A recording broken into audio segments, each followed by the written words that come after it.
right, I've got my notes just to keep me on track if I start rambling. But today I want to go over the 3 main tricks for my hips that actually took me from being notoriously tight, weak, and in pain in my hips, actually to a point where it was kind of embarrassing being the 20-year-old guy that has stiffer hips than anyone that I knew. And actually now rebuilding that ability to the point where I have pretty good hip ability compared to most. So it starts out with the front of the hips, which was the most tight for me. So my journey started with trying to lengthen my hips because that's what I was told was after I took the route of avoiding them completely and just sitting all day waiting for them to get better, which is ludicrous when you think about it. But anyways, now my first approach was taking couch stretch and actually trying to build length in my hip flexor. And for me, it was actually horrible. My knee was really far away from the wall, which regresses the stretch. And I was literally here to the point where I was in as full of a stretch as I could get in my hip flexor. Now I've built that ability up to the point where couch stretch really isn't too bad for me, and I'll display some more hip ability later. But what I found was during this process of trying to get better in my couch stretch, I got stuck in the sticking point probably around here, not exactly, but this is what I would assume it was around here, where I was stretching and stretching and stretching, but I realized that my hip flexors were too weak to get any more flexible.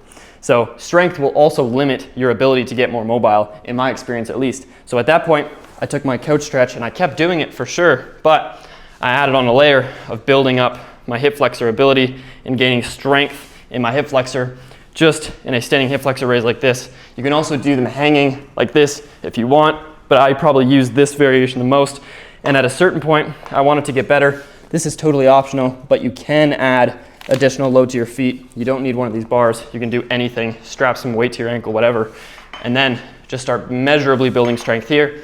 And this is actually where one of the 20 pain-free standards stemmed from, was building ability back in my hip flexors on the strengthening side.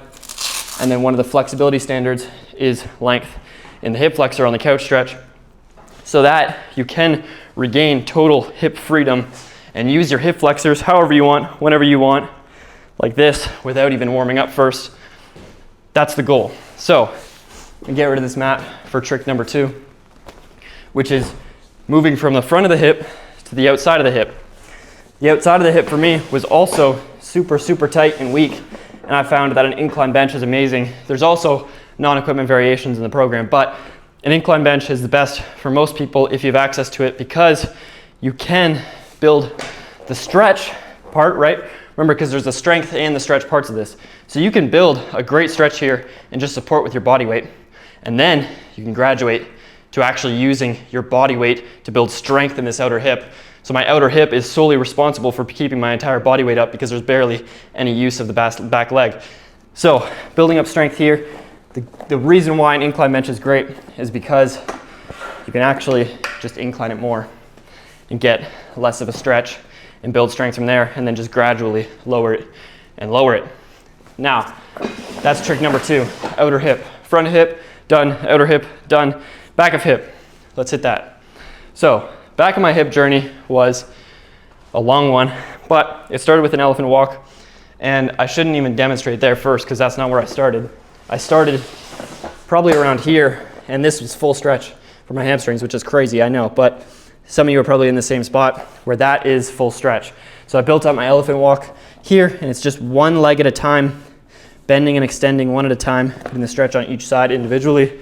And then over time, you can build down to a point where you can do them here. And then the goal here, one of the standards in the program, is to get full palms to floor pike with your knees fully extended. And then you can graduate to building strength.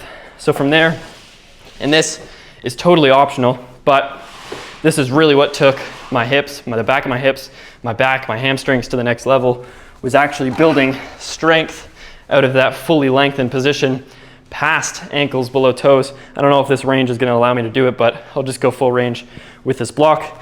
You can build same rounded position and then just keep going. Yeah, I get capped there, but just building strength out of the spot through range of motion. And again, I highly, highly do not recommend building that ability until you've got this full palms to floor pike, because it's just unnecessarily dangerous because you still have gains that you can make just with the elephant walk. So 3 tricks right there. Highly recommend you take action on them. All 3 of those movements actually have measurable standards in the program. So there's 20 pain-free standards. Those are 3 of them.